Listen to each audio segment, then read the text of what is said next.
even just the like welcome to motherhood kind of mentality is like, no, just because it's common does not mean it's normal. Yeah. Right. We've normalized it because it's common. Mm-hmm. Yes. But you don't need to wear your back pain as like a badge of honor of like, there's no award for who hurts the most and still functions through their day. Right. Mm-hmm. Like that's not the race I want to be running. No. Well, and we are all on the clinch our legs when we pee team, or nope, we don't jump on the trampoline either, because we all know what happens if we jump. Right. You know?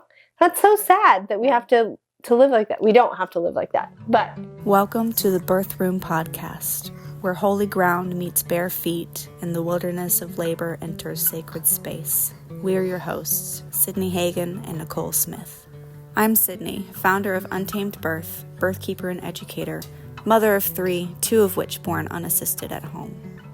And I'm Nicole, founder of the Rewild Birth Collective, birth servant and herbalist. I'm also the mother to 5 wildly wonderful children who were all born at home.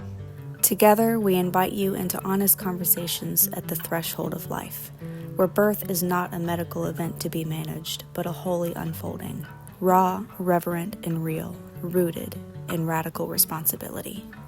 The birth room is not one place. It takes many forms. Sterile halls, candlelit bedrooms, quiet tubs, moving cars or crowded clinics, linen sheets, plastic covers, or bare ground. But no matter where it unfolds, birth is holy ground. It is where the veil thins, the breath of God hovers close. In cries and stillness, in pain and power, birth is sacred. Welcome to the birth room. Stories, wisdom, and truth from the edge of life's beginning. All right. Hello, and thank you for joining us on the podcast. You're, our third guest? Yeah. Third or fourth, think. something like I can't that. remember. Yeah, me neither now. All blurs together after a few. But one of the favorites and most awaited. Yeah. So you No know. pressure. No pressure. No pressure. Yeah. So if you want to introduce yourselves to everyone, you don't have to look at the camera if you don't want to. You can just... Yeah, we're It's a just here conversation. chatting. Yeah. Conversation. My name's Jen Bertoluzzi. I'm a doctor of physical therapy. I am a pelvic health physical therapist. I have my orthopedic clinical specialty certification, and I'm a pregnancy and postpartum exercise specialist. You know, really, it's just a funny way to say I'm a huge nerd and I love to learn. And once I started down the pelvic floor route, I was like, I need to learn everything humanly possible that I can get my hands on. And you're in our area, so we are super doubly extra blessed because we get to have you in our space. Yeah. It's not just here, but... So since this is a birth podcast, do you want to start with your birth story? I can give you the kind of like 10,000 foot view. I am pretty open about my birth story. I've talked about it on other podcasts, but I think I just didn't know what I didn't know. And there was like a series of unfortunate events. So I lost my first, actually the day the world shut down for COVID. And so grieving a miscarriage, no one really knew. We hadn't told anyone. It was like we were supposed to tell everyone that weekend that we were pregnant, and it was catastrophic, right? So coming off of that, I got pregnant again a few months later, but was so anxious, right? I was so nervous about it. We didn't tell anyone until I was 20 weeks pregnant. Oh, wow. I was so sick that I lost 8 pounds during my first trimester. So like I wasn't showing because I was losing weight. Yeah. And I was working for a hospital system, and we had like polos, so they were like kind of loose, and no one knew what they didn't know, but I threw up every morning without fail for 16 weeks. And so I think I never really allowed myself to like get into it because I was like, well, anything could happen. And I just didn't really allow my brain to enjoy pregnancy. And I did great. I didn't have a lot of back, hip, pelvic pain. I was working as an orthopedic physical therapist at the time, so I was really active and moving around all the time. And everyone was like, you're going to be great. Like, you're so fit. You're going to have no problem during labor. Like, all the things, which I think also gave me like a false sense of security, right? Of like, oh, all of these people who are doing it are telling me, great. I'm going to be fine.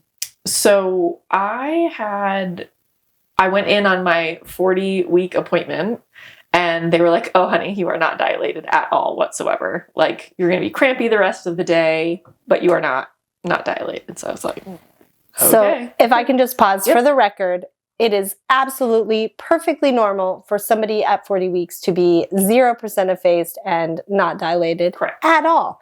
Doesn't matter if you're first time or multip. It doesn't matter. Totally normal.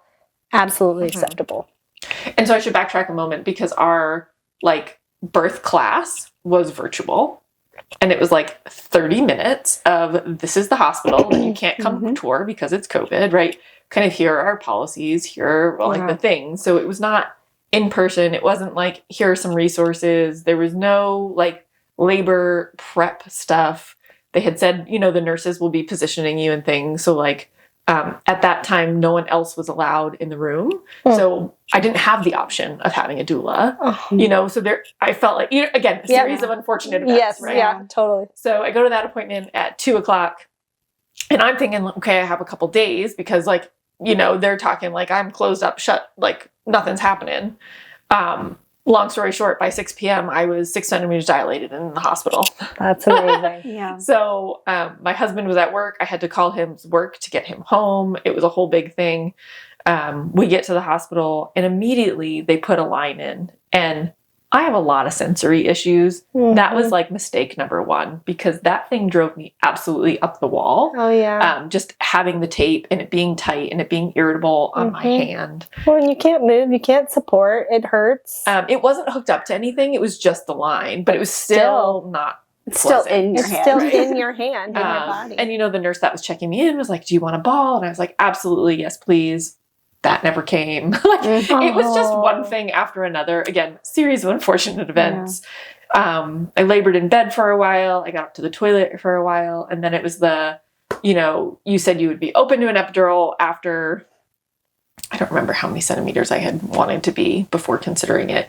But it was like the now or never. Like, you know, anesthesiologist is going in. Do you want it or not? And I said yes because things were happening so quickly that I couldn't even think straight, right? Like I couldn't move myself. Like my husband had to, like I just couldn't function because it had come on so quickly. Like I didn't have that opportunity to like labor at home and be on the ball for a while and practice positions and like wrap my head around it. It kind of went from 0 to I started contractions at like 2 to 3 minutes apart. So it was, you know, so I said yes, had the epidural. Thankfully, I had told the doctor that I am uber sensitive to all medication. So I was like, whatever the pediatric dose is, like, give me that. Yeah. So I could still feel my legs. I could still kind of move. I could shift. I could roll to my side. I did get up to hands and knees for a moment, but that actually was excruciating. And again, you know, everyone had told me that's like the best position to be in. And I'm like, why does this hurt? My abdomen, So much it was more awful. So, you know, delivery happens and they had me in the worst position. I was sitting up, holding onto a trapeze, but like sitting right on my tailbone, you know, like kind of lithotomy, but like sat up and it wasn't working. And I delivered with a midwife. And at one point she came in and looked at me and was like, she needs to be flatter, and walked out. And I remember thinking like, okay, like, you know, I've been pushing that not all midwives are the same. you know, I've been pushing for like over an hour at this point. Poor thing. It was awful. And so they laid me back down. And the nurse that was here, she just kept saying, push like you're pooping. And she said it probably, you know, what to me felt like thousands of times, but, you know, probably 50 times. But I looked at her at one point and was like, clearly that's not helping. Like, my pushing isn't changing. Like, you know, I didn't know how to push. Yeah. Right? And who taught you how to poop? And this is kind of like one of my hills to die on. Like, if you don't know my strategies for pooping, right? So like that cue is clearly not helpful right now. Right. My epidural had completely worn off. No one told me that there was like a button that you're supposed to push to get more medication. So I'm feeling everything. Yeah. So after 3.5 hours, Em was born. His cord was wrapped a solid 3 times. So I'm wondering if like placental is part of why hands and knees was so painful, because it was really up in my abdomen and like kind of inguinal area that it was so painful. But he was all sorts of stuck and born sunny side up. Wonderful. Which again, no one tried to, now I know what I didn't know then. Like no one tried to reposition me or let's try side or any of these other things to get him to move. No one told us he was sunny side up. And in one of my classes, I found out that 81% of women who have had an epidural and have a baby that's sunny side up end up with a C-section. So in a way, I'm kind of like, oh, I did it. Yes. You know, so it does make me happy. But it was a really hard journey, and I had a really hard postpartum recovery. So, which is how I got into the work that I'm doing. So while that wasn't a great experience, it is the catalyst for what I do now. Yeah. That's amazing. Yeah. That's Sorry, awesome. that was a long story. No, don't be sorry. Here. You're talking to birth junkies. Yes. Grateful for the push in this direction to help other women through this, to share my story, to make sure that people feel empowered, that doesn't happen to them, and whether that's helping their partner, you know, feel more comfortable speaking up, or you know, knowing their wants and needs if they don't have a doula. But it's really important, because I think my husband, and I don't want to speak for him, didn't know. Like, he didn't know what's okay, right? But he also maybe didn't feel comfortable speaking up. He's not in the medical world, and he's kind of like, well, do whatever the doctor tells us to do, or whoever, you know, provider is at the time. Yeah. So. Well, and if I may also just mention that most hospital childbirth courses are not prepping you for labor and childbirth or postpartum. Right. They're helping you to understand their system so that you can come in and do all the things that they would like you to do. Yeah, and understand how that works. It's like orientation. Yeah. And so, again, don't just take your hospital course. If you're planning a hospital birth, you really need to plan to have outside childbirth education, whatever that is, whether you take our course or Bradley or something else. Yeah, if you can find something that exactly describes their course as a physiologic birth course, that's the one to go to. Yes, exactly. Exactly. Yeah. Okay, you want to hop into some questions? Yes, I do. I'm so excited. Okay. So can you just, in a nutshell, what is the pelvic floor, so we know what we're talking about? So if you sit up really tall, and you feel your butt bones underneath you, and then you kind of lean forward, you kind of feel your pubic bone. That's kind of like a triangle. It is a group of muscles that sits in that triangle. Okay, so its main function is support and sphincters, right? So that muscle group has to relax for pee, poop, and birth, and intimacy. That's about it. The rest of the time, it's on and working. So in a nutshell, it is a group of muscles, but that are highly influenced by the nervous system and all of the supporting structures. Okay. Ooh, that's one question not in the list, but do you see a pattern of recruitment, especially in moms, where we're using muscles we shouldn't? Like, is there a very specific set of muscles that we use that we shouldn't use? We're very good at cheating. Right? So the body is super efficient, and it's just going to do what's easiest, not necessarily what's best. So I know we're going to get into Kegels later, but I'll jump the gun a little bit. I think my frustration with people prescribing Kegels is no one checks that you're doing a Kegel appropriately. Right. I have heard of one OB in my entire time that has actually checked. And they're just, you know, with their finger there saying, can you squeeze, can you not? They're not looking at, are you holding your breath? Are you coordinating your abdominals? Are you squeezing your glutes to get that to happen? And so that's what we work on, is like, am I actually able to do that muscle recruitment? Or am I recruiting other things to get muscle overflow to get that pelvic floor to work? She was referred to me by another therapist, was treating this young woman for a high hamstring strain. And she was like, I cannot figure her out. Like, can you just take a look at her? And I, had asked her some questions about bowel and bladder. And I think she had some pain with intimacy. And I was like, hey, do you mind if I check your pelvic floor? Like, something hunching me here that just not right. She was young. She was a massage therapist, super active and fit. And every time she tried to contract her pelvic floor, she was only firing her hamstring and glute on that side. So in every exercise class that they were saying, contract your pelvic floor, when she was working and trying to kind of brace down low, she was just really over recruiting that side and not actually getting pelvic floor recruitment. Isn't that wild to think? Whoa. Everything's connected. It is. Very it's much so connected. Which makes my job so hard and so fun. But I imagine it's like this investigation every time. You just have to figure out what what is working, what isn't working, and what's overworking or underworking. And that's, again, what makes my job so fun is that everyone is different, but also makes it hard because some people want to follow, some of the exercise apps and things like that. And I'm for that, with the caveat of it might not be the right thing for you. Or how do you know when you're doing that exercise at home that you're doing it well if you're not feeling it where you're supposed to feel it? So I think they can be really helpful. And then having someone to check in with to say, what am I actually doing? Or how do I change this exercise because I'm feeling it in my back, not where they say I'm supposed to be feeling it, or whatever the case may be. So that one-on-one care really is super important because, again, I can tell you to Kegel, but what does that look like for you? And what does that look like for you? Those can be very different. And what we might need to work on are two very different things. Yeah, as we all Kegel. Okay, so how does the pelvic floor connect to breath, nervous system, and your emotional state?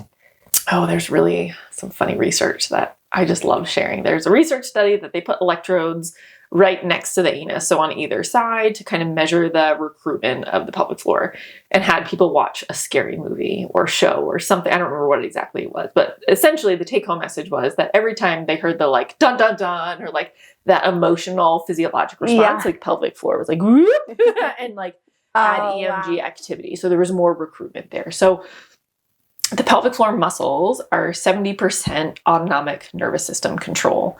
So while we can voluntarily contract and relax, right now all of our pelvic floors are working without us thinking about it. Yeah. Just like our diaphragm, right? We shouldn't have to think to breathe. That would be very laborious throughout the day, right? Yes. So all mothers everywhere would not be surviving. No. So it is very linked to emotional state. It is very linked to fear response. What was the other part of the question?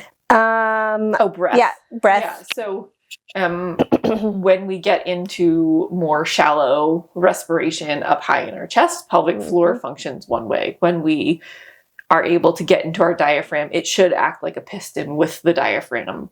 A lot of people I see, that system is not well coordinated. So she sees me and she's awesome.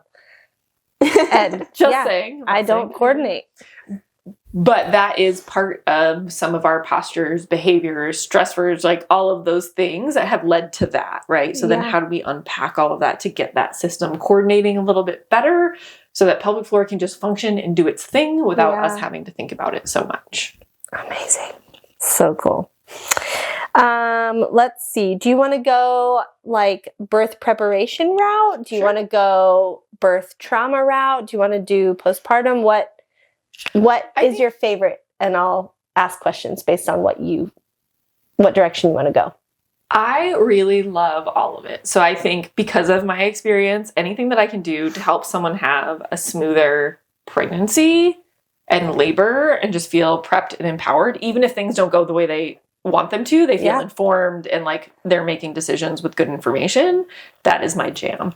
I also really love postpartum because it's an amazing opportunity to get kind of a blank slate, right? All of these changes have happened during pregnancy. The pelvis has widened, it's rotated, the rib cage has flared, we get into more spinal extension, like all the mechanical stuff.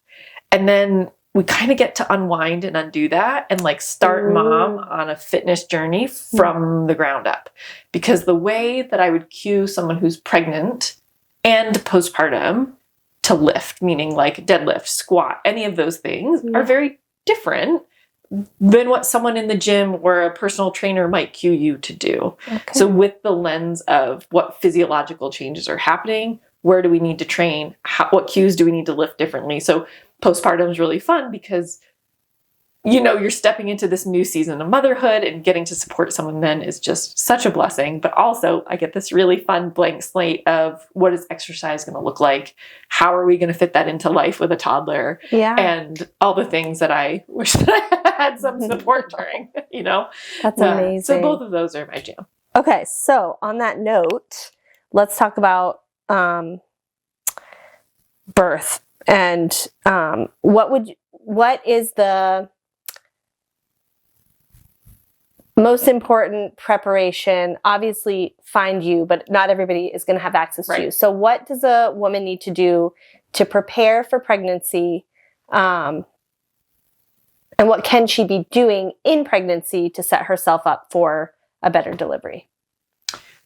So first, I just want to say in our area, there are several providers that have told my patients who have found me, thankfully, through other means, that you can't have pelvic floor therapy during pregnancy. That's only for postpartum. So I feel like that right there is like a big misconception that I would love to just put to bed. Okay. You can have pelvic floor therapy at any time, and even before you are pregnant.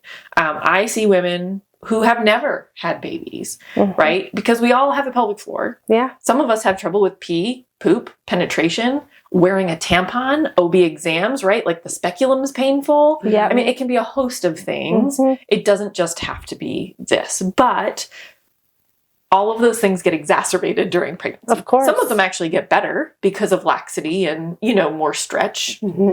Yeah. But for the most part, if you are someone who has been struggling with something like that, like leaking or constipation, those things are not likely to improve during pregnancy. So I think the thing that is kind of a misnomer is that the pelvic floor is the only thing that I treat. I like to explain it like pelvic floor is kind of like a trampoline, right? Like the pelvic floor muscles are kind of the mesh, like the black part in the middle you jump on.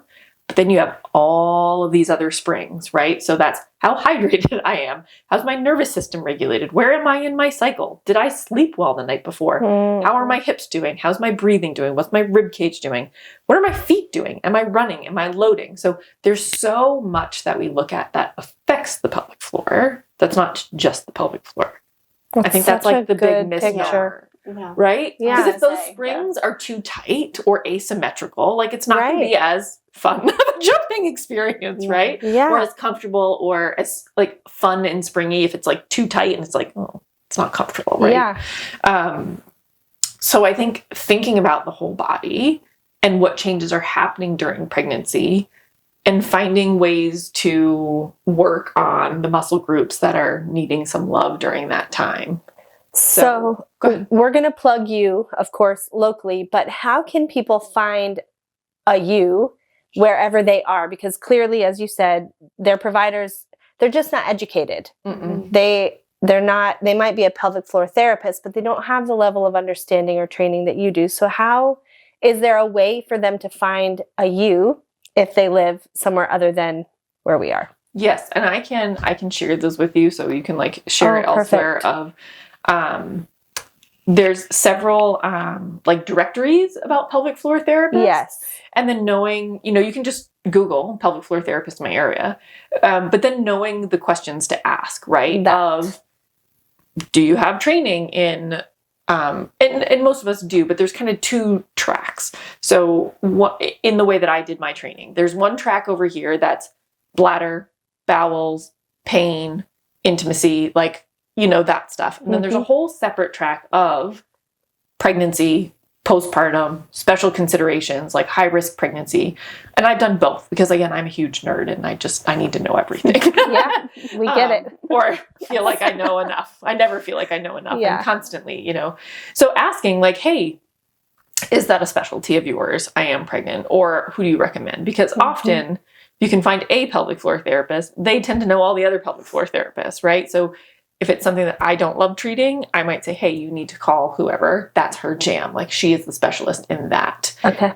So some people get within pelvic health already being niche, kind of really hunkered down. Like some people really love treating pain with intimacy. Some people really love pregnancy and postpartum. Some people really love treating men for like prostate stuff and all the other things. So just knowing the questions to ask, because that, even though someone is a pelvic floor therapist, they might not love this season and for sure. may tell you to go see somebody else. Yeah.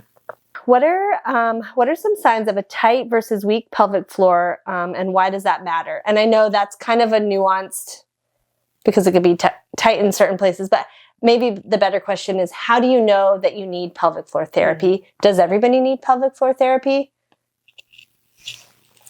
I feel like most women can learn something about their body to help them from a pelvic floor therapist. That does not necessarily mean that everyone needs pelvic floor therapy, but there's a pelvic floor screen that, again, I can share with you guys. It's on the back of my rack card that has a bunch of questions. It's a validated screen. So things like, have you had a big fall on your tailbone? Mm-hmm. Right? So if you've got a lot of tailbone or coccyx pain, that's a hallmark for pelvic floor dysfunction. Yeah. Right? I think we know, or some people can think about pelvic floor therapy with like leaking, but that's also getting up to pee overnight, going to the bathroom too often. Yeah. Right? It can be the sense of urgency. Like I get home, I put the key in the door and it's like, oh, I got to go pee now. If I don't squeeze my legs, it's coming out. Right? So there can be other urinary things. It can also be feeling like you have a UTI, but not actually having a UTI. That's another common one that I get of people thinking like, oh, this is actually pelvic floor dysfunction. Yeah. On the back half with bowels, it can look like constipation. And for me, constipation is not how often you're pooping, but the quality of your poop, right? So if we have, we call them poop nuggets in our house, right? Like we're just getting milk duds out, but I'm getting them out every day. Yeah. You are still constipated. Oh, yeah. Right? So we're looking more at the quality of our stool. That can also look like fecal incontinence, right? If someone is leaking, if they're having skid marks in their underwear, there's something going on there. It can also be gas, like flatulence, right? Like in some degree that is normal the first couple weeks postpartum, but if that doesn't resolve, there is something else going on, right? Pain with intimacy, intercourse, not being able to orgasm, or it can be the flip side of some people are more heightened sensitivity to orgasm, and then it actually gets uncomfortable because those nerves are so sensitive. Yeah. It can be not being able to wear a tampon, whether it falls out or it's just not comfortable. Same thing with like a menstrual cup, if that's what your choice is. It can be pain with exams, right? Some of my women are like, yeah, I asked them to use like the pediatric one, or I say no because it's been so painful in the past. Yeah. So there's a lot of different things, and broadly, hip, back, pelvic pain, right? So if we're having pain in that area, we know that 80% of people that have low back pain have some form of pelvic floor dysfunction. That doesn't 80%. Up to 80%. Guys, That's a big number. Think of all the moms you know with low back pain. Yeah. Yeah. Yeah. Oh, yeah. And you might not be wetting your pants, but Right. clearly there are many other signs that would indicate you need support in that area. Wow. We're going to have to get you on another time to talk about like children with pelvic floor, because that my eyes were open wide. That one birth circle that we met at, Yes. when you talked about what you're doing for your son, I was like, oh wow, first of all, don't let my son sit or stand while he pees anymore. I make him sit down. Yeah. And and my daughter, she's, we're going through potty training with her, but she can't hold it. And she pees her underwear every, hour or two. And I'm like, okay, something's going on. So and we'll have kids to do are a another whole separate thing. But thinking about, right, like us, most of us are moms who are coming to me. So most of the time they're like, oh, I could use this for my kid. Yeah. And I'm like, yeah, you could, right? Yep. And so I think that's really the beauty of it, is even though you may not have like really big things, some of the stuff that you learn, another mom could benefit from, or your own kids, or your sister, that you're like, okay, I asked my pelvic floor therapist about this and that's not normal. You need help. Well, think about Sydney's dad, who was scheduled to have surgery, and you were like, oh, you shouldn't sit like this. It pinches your sciatic. Like, and everybody in the room was like, oh, like, let's just change our posture, right? Because who doesn't struggle with sciatic issues, especially in pregnancy? Yeah. And so I think for me, that's the biggest thing, is autonomy and control, right? I might not be able to fix all of your pain because those cute little feet just shove it into your hip. Like you just can't do anything about it, right? But if I can give you tools, if you can come to me and we can work on different things, what are my strategies? When I hurt, what do I do, right? Just that feeling of autonomy and control and feeling capable is so important during pregnancy, because a lot of it is at the whim of your providers. And even just the like, welcome to motherhood kind of mentality is like, no, just because it's common does not mean it's normal. Yeah, right. We've normalized it because it's common. Yes. But you don't need to wear your back pain as like a badge of honor of like, there's no award for who hurts the most and still functions through their day, right? Like that's not the race I want to be running. No, well, and we are all on the clinch our legs when we pee team, or nope, we don't jump on the trampoline either, because we all know what happens if we jump. Right. You know? That's so sad that we have to live like that. We don't have to live like that. But I have a little app that gives me like tasks to do. It's called Finch. And one of them I put in there was do like 50 jumping jacks. And like, I tried it one time, like, oh no, I'm going to pee myself. I can't do that. 3. I can handle about 3 hops. Yeah. And then I am recruiting and peeing. Yep. Every time I play volleyball, I pee myself at least twice. Yeah. I mean, yeah. How many of us have to live with a pad? Yeah.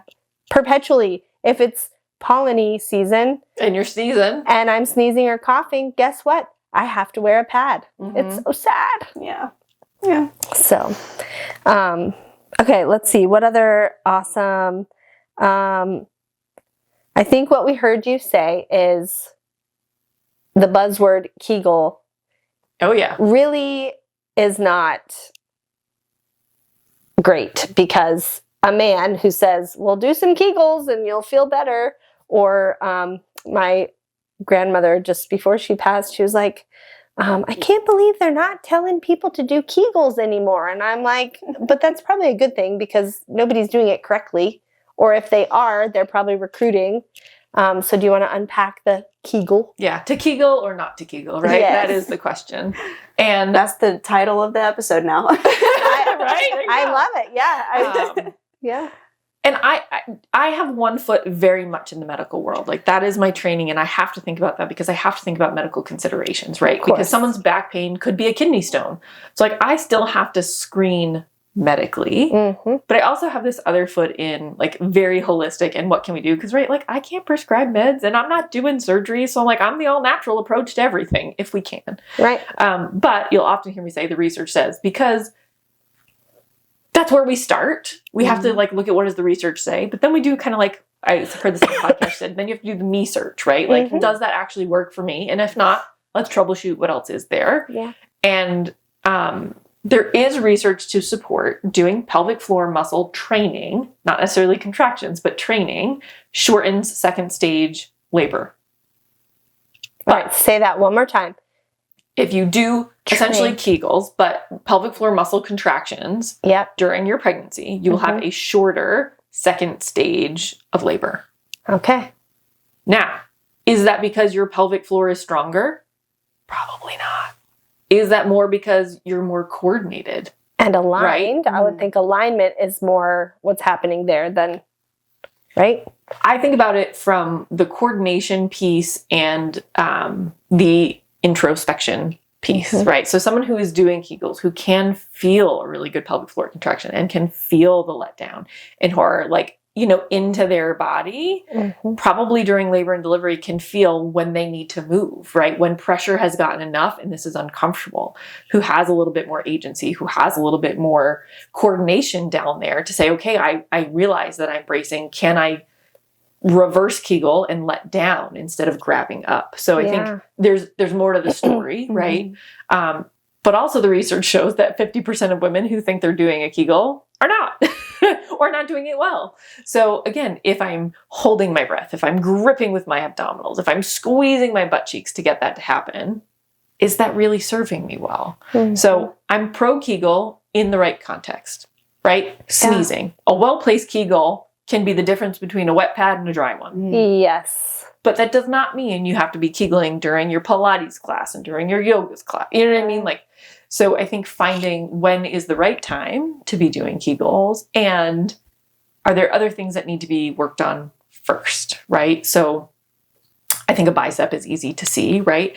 If I have a bicep that's living up here, right? If my hand is close to my shoulder and that bicep is really contracted, doing more bicep contractions in a very shortened range is not going to help get my bicep stronger, right? I need to be able to lengthen my arm. I need to be able to straighten it out and get full range of motion and then gather it back up again. So being able to lengthen and coordinate is really important before we start even doing the Kegels. So, sorry. I think I got off track a little bit there. No, this stuff. This is exactly what I wanted to hear. Right. So I think that's where I think Kegels get a bad rap, is because everyone squeeze, and then you're living up at like the third level, right? Right. and I think about pelvic floor kind of like an elevator, right? We're all sitting here at the ground level, the doors are shut.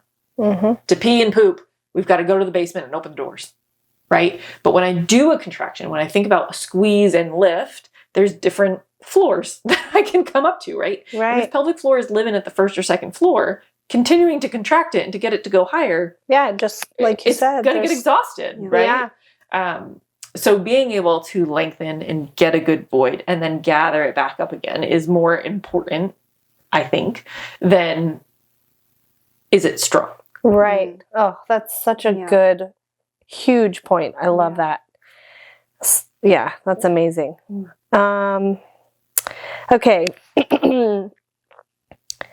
Oh, I think this kind of piggybacks on that. Can you explain the relationship between pushing and the pelvic floor? So I think you touched on that a little bit, right? Like and we talk about this in childbirth class, and I literally use the bicep. Like if we're here all the time, there's no relaxation, which is what allows for the opening. So I think it's a similar vein. Can you just talk about the mechanics of pushing and what that looks like in the pelvic floor? Yeah, so I think that's one of the really big benefits of coming to therapy during pregnancy is, we can do internal feedback, right? So someone can feel better when I'm breathing, when I think I'm pushing. Am I bearing down or am I contracting? Yeah. Right. So that's like step one. I probably do perineal massage maybe a little bit differently than other places teach it because we're not actually stretching the muscle, right? It's more for nervous system input and desensitizing that area. So in first time moms, and after I gave birth, someone was like, oh, you didn't do that? I'm like, no one told me I was supposed to, right? Yeah. And so showing them how to do it, teaching their partner maybe to do it for them, teaching the breathing and coordination so we can work on, okay, I feel pressure here, but instead of fighting it and interpreting that pressure as pain, I'm going to breathe into it. I'm going to relax around it. I'm going to try to open. Yeah. So we are, although we're not working on like the pushing, right? We are working a little bit on the pushing because we're working on breathing through it. When it's a connection. While feeling that opening, while using imagery, right? So that before they get there, they have this framework of like, okay, even if I can't feel it because there's so much pressure, I know I've done this in therapy. And when I breathe this way or when I image this way, this typically is what works. So they have a framework and they can tell their doula that, right? Or what doesn't work for them. And practice. Yeah. Because it is a muscle. We are muscles. We're a nervous system. We're a muscle. We're spirit. We're flesh. And if we're coordinated and if we're working together, like a good athlete, we can deliver more easily because we're connected. I just had a thought of someone doing like a hypnobirthing track, but with visualization for Kegels. How amazing would that be to add to our course? Yeah. So we need to get Jen here and we need to get Lindsay here because she's a hypnotherapist and she just is getting her doula certification. Anyway, awesome. She wants to take it in that vein. Yeah. But yeah, that's a lot of what we do in the clinic. And I will often have women bring their husbands in or something. One woman brought her mom, Yeah. Because yes, you as doulas know what to do. But there's all of this time leading up to the event, right? Yeah. That we should be training for. 100%. And even though in the moment, their brain is not going to be working. And then that's kind of where you as doulas help and support and say, okay, maybe let's try this or whatever. But they could communicate that to you ahead of time of like, hey, we figured out my hip doesn't love X position. Or when I am quadruped, my wrists are killing me. So you need, so that will help you plan ahead. Okay, Dr. Jen, more. Quadruped. Hands and knees. Sorry. That's okay. Right. But we can play with that and they can be practicing at home and then communicate some of that with you. Either me communicate it or them communicate it so that your mind is like, okay, wrists are an issue. What are we going to do different? And like your positioning mind can be going. And what a beautiful thing to go into that with more information about what their back likes, what their hips like, what doesn't feel good to them.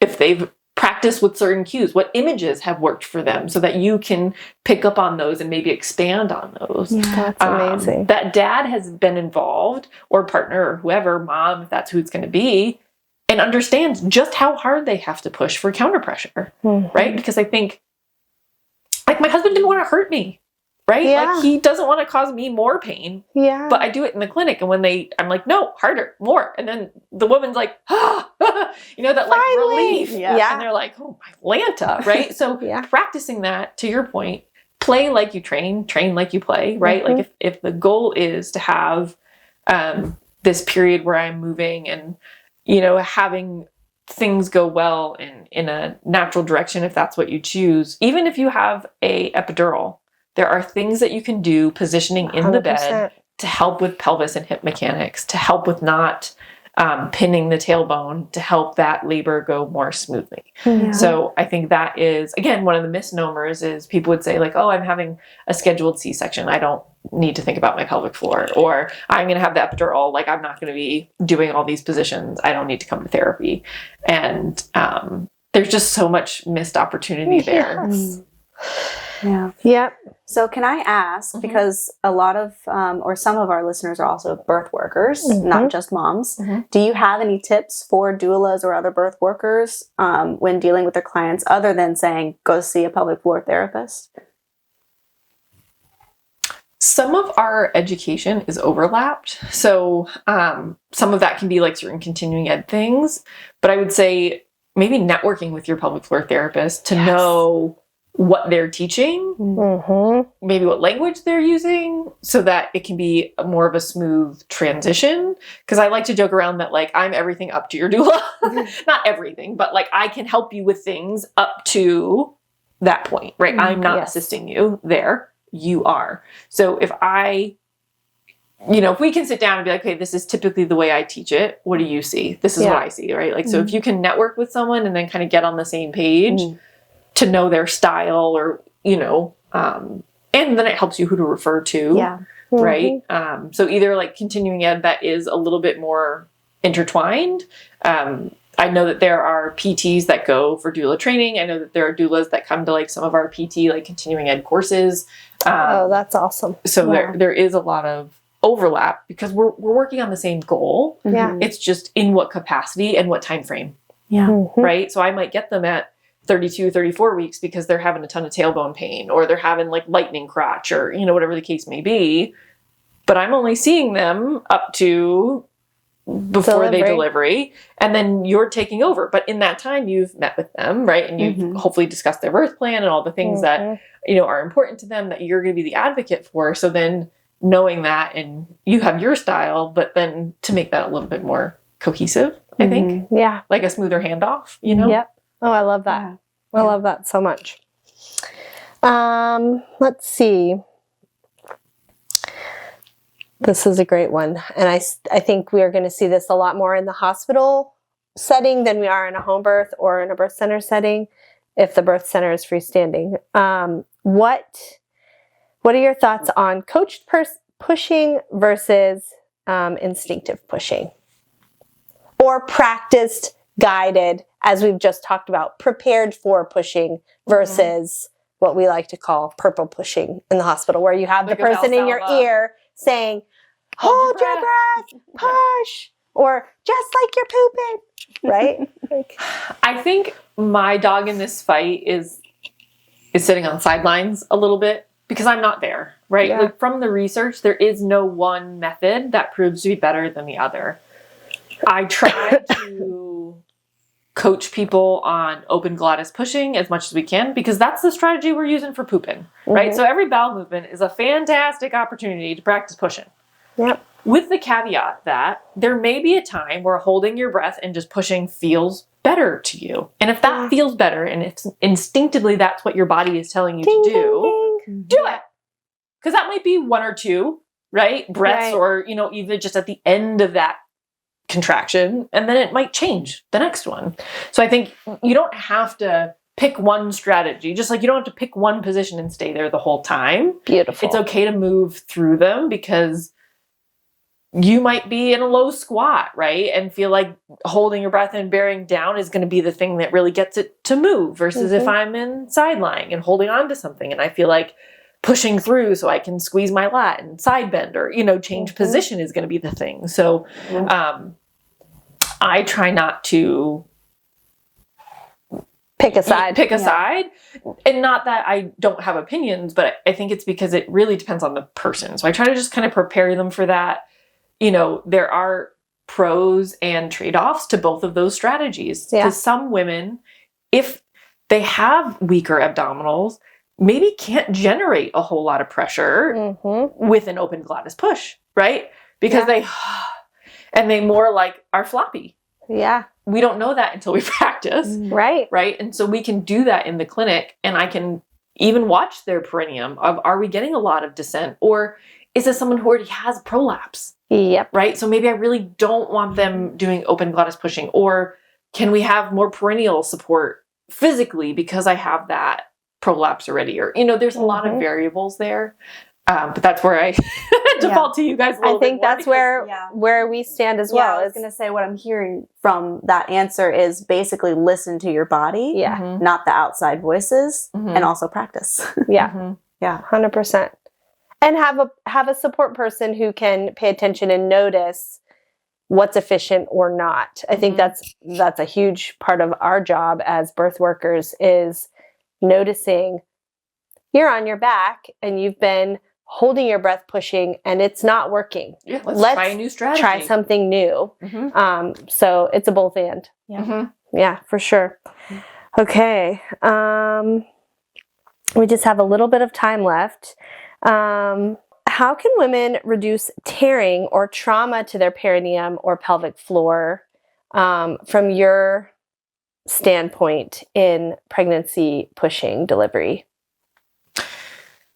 So some of that's a little bit outside of our control, right? With if you have a precipitous birth and it's just happening quickly, there might not be a whole lot you can do. Yeah. But one thing is positioning, right? So there are certain positions that are going to lead to, or have been shown to lead to, a little bit more tearing.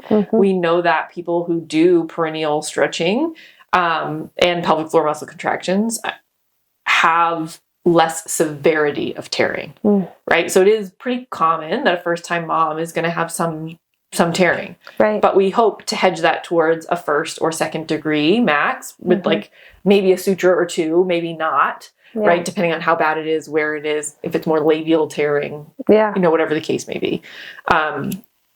But when we think about the typical on your back, knees hyperflex, that's already a lot of tension through the bottom of the barrel, right? Like pelvic floor is already on stretch before that baby's head comes through. So if we can choose other positions that maybe open the outlet a little bit more, that give that tailbone and sacrum a little bit more room to move, those are going to be more helpful. And I think where I've seen, I get a fair amount of first-time moms, but I also get a fair time second-time moms who birth didn't go the way that they hoped it would, or what they thought it would the first time around. Yeah. And I hate to use the word redemption, but they feel like this is their next shot at it, and they want it to be different, right? So practicing that and feeling that, because that level of stretch needs to happen for baby to come through. But can I minimize that stretch from external forces, what the hips are doing, what the back is doing, what gravity is doing? And so thinking through how to keep labor progressing when I get to the hospital, if that's what I'm choosing to do. I tell everyone to think about RUM, right? Restful, upright, and moving. That's your acronym. As long as you do those things, right? That's what we're hoping for. Yeah. Right? We need Have some rum. Yeah. I love it. One of my moms, she had a cesarean for her first, and she was really hoping for a VBAC. And so that's what we were working towards. We were working on her scar tissue. We were working on hip mobility, trunk mobility, making sure baby had room to flip. And, we were talking about, when you get to the hospital, thinking about some of the sensory stuff, right? So I'm big on the nervous system, because if you don't feel supported and comfortable and all of those things, right? Pelvic floor is not going to be able to lengthen and open and give yourself the space that it needs. So, she would say to me, that's what went wrong the first time. I was laying down, right? So I didn't have gravity helping me. The lights were on and really bright, and that was uncomfortable to me at the time. I wasn't moving. I just stayed in one position. And, so I think being able to identify some of that stuff also helps with what's happening at the perineum, right? Because it's not just the muscle. It's the soft tissue. It's the nervous system allowing for that stretch and opening. A muscle is just a muscle. Its input comes from the nervous system, and that's who's telling it what to do. Yeah. So I like to try to zoom out a little bit and think about all of those like comfort measures, contact, rubbing, warmth, you know, and having them think through all of that prior to and practicing, because they might say, actually, I really hate when you're rubbing my back. Could you please stop? Yes. You know, that's annoying to me because I can't focus on what I'm trying to feel if I have that other input. Other people might love it. So yeah, which actually leads me to my like concluding, I think this is so important because our nervous system really truly dictates so much of how we birth, who we are as people, how we go about our day, whether we're snapping or sweet or, you know, it comes down to where are we in our nervous system. So in that respect, how does trauma specifically from birth or in life show up in the pelvic floor? Usually, not always, pain and more tension. So I get a lot of people for pain with intercourse. Yeah. And, you know, then when we start to peel back the layers of the onion, they have a sexual abuse trauma, birth trauma, maybe medical trauma.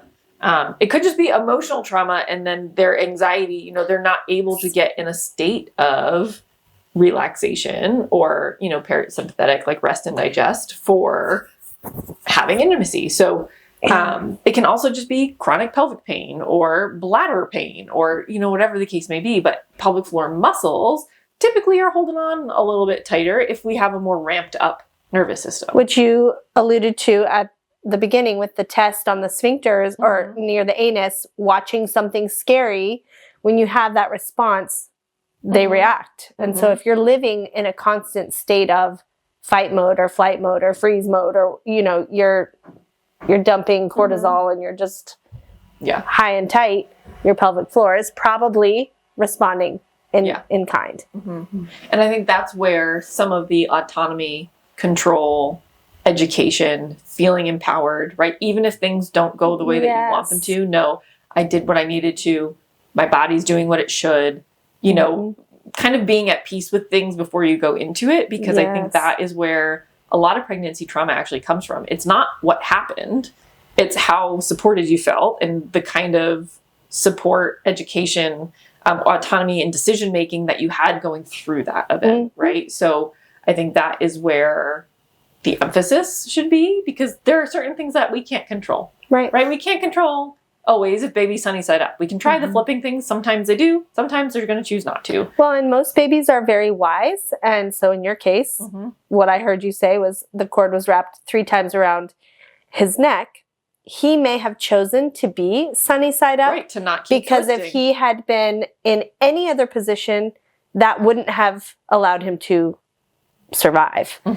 Babies are so wise. We've seen babies turn in labor, in transition, because the cord was too tight and they were getting too far away from the placenta. So they did what they had to do to get in a safe position for themselves to be delivered well. Right. So there's so much at play there, but it makes sense. But the more someone knows that going in, right? Yeah. And not to say, oh, just accept whatever's happening, but I think there is that context of why. Yes. And we as humans, we always want to know why. Why is it this way? Why am I feeling this? What is this? You know, and that can almost lead, like we almost have too much information sometimes. Oh, 100%. And kind of trusting the process. But in this state, and I mean that in life, like social media, we have access to the internet, we can Google anything we want to, we can find out whatever information, whether it's good, bad source or the other. But knowing those things ahead of time can kind of put you at ease, and which again, then is going to help pelvic floor relax and lengthen and just kind of enjoy the process. And it is what it is, but it becomes what you make of it, right? We can over dictate things, or we can just kind of let the process happen. So beautiful. Yeah. We have a saying that we like to use. It's don't ask Google, ask your doula, or don't ask Google, ask your herbalist. Yes. So don't ask Google, ask your pelvic floor therapist. Yes. Yeah. Truly. That's such a, and on that we also say have one guru. You shouldn't Google will tell you anything you want it to tell you, right? It's we type in to get answers in the realm that we want. But if you can pick one person that you trust, one pelvic floor person, one doula, one, birth keeper, with midwife, et cetera, and then trust yourself with that person. And how does that sit with you personally? What feels intuitively right or not right based on what you're hearing? And then go from there. But this is where we need to start, which I hear you saying again and again and again, which is we need to be connected. And that's through practice. It's through feedback and somebody else with that bird's eye view saying, I'm noticing this, and helping us to physically connect with those parts of our bodies so that they can work in tandem with each other. Yeah. Can I bring it back for a second to the perineal massage? Because we know there's a right way to do it and a wrong way to do it. Yeah. So we don't want people listening to this podcast thinking, oh, I should just do perineal massage, because if it's done wrong, it's not going to help. It's going to hinder. So can I get you to talk a little bit on the perineal massage from your perspective? Yeah. So I'm not sure if I teach it exactly the way that you all do, but if it is painful, you're not doing it right. I think that's just let's just start there, right? Yeah. Like I had this one lady and, she was young and she was told to do it. And she was like, it is excruciating. And then I started to ask her, do you have pain with intercourse? Ask her about her bowels. And I'm like, girl, no wonder it's painful, right? You're taking a really tight and afraid and nervous pelvic floor and just trying to stretch it. And it's like a rubber band. It just wants to snap back, right? Yeah. So doing those things. And then, I asked permission, obviously, and had her lay down, and I did it for her. And I was cueing her with some breathing and, put my yoga voice on and, all yes. those things. And she was like, oh, this feels very different, right? Yeah. And so then I was like, hey, if you want your partner to come in, I can teach him how to do it, or I can coach you how to coach him through it, right? Using visuals and things. And they started doing it at home, and don't you know, intimacy got better, right? She could tolerate intercourse a little bit more and things like that. So I think if you're driving a more painful stimulus down there, then you're teaching your body, you're teaching your brain and your nervous system that pressure in your perineum is painful. Yes. And when we have pain, what are we going to do? We're going to guard to try to protect against it, which is so counterproductive for labor, right? Yeah. So we want to teach the brain pressure down there is just pressure. Yeah. And we can breathe, and we have different strategies to actually make that sensation feel less intense. And then that's what we want to do. So when we are doing perineal massage, I always just start with, if it's painful, right? Uncomfortable is different. And I think sometimes giving people the right language to communicate, because they don't have any other words. Yeah. Right. So even teaching someone about their perineum, because they might just be saying their vagina when really they mean their fourchette or, different part. And I don't use all the technical terms, but I use the model, and we point to different areas, because having that language then helps them better communicate with you all and their providers and to be accurate in what we're saying is painful, not, some mythical area. Yeah. Yeah. I love that. So would you say that most providers are trained properly or improperly in perineal massage? In terms of providers, I don't know, because no one told me to do it. Right? So I don't know what providers are telling their patients. I don't think they're often telling them to do perineal massage. I think it's often something people are finding on the internet, or, Sally just gave birth and she said she did it. And so I don't know, to be honest. I would argue, just in 25 years of watching women deliver in all settings, I think a lot of OBs, in particularly men, are stretching the perineum in an incorrect way, because there isn't any of what you just mentioned. There's no communication. There's no feedback or conversation about what's happening. And they're literally just stretching women for the sake of speeding a passage of a baby through a vagina. During labor specifically. And there's not a lot of conversation or preparation or talking about any of that.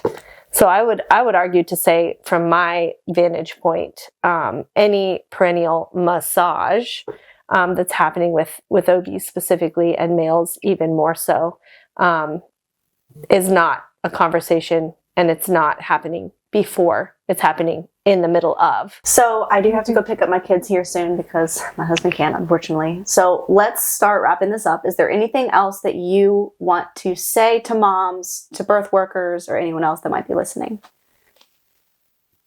I guess just don't be afraid to do your own research and ask someone. So in certain states, North Carolina, we have direct access.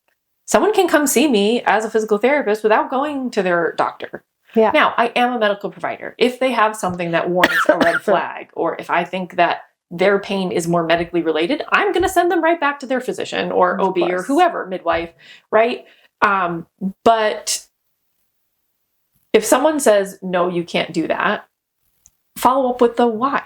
Or what are my other options? Or what do you suggest? Yes. Because often it's people who are having pelvic or back pain or leaking. I have a client right now, and she's lovely. She's on her 3rd pregnancy. I saw her for her 2nd. We got her a VBAC, and she was leaking in her 2nd. I got her at 12 weeks.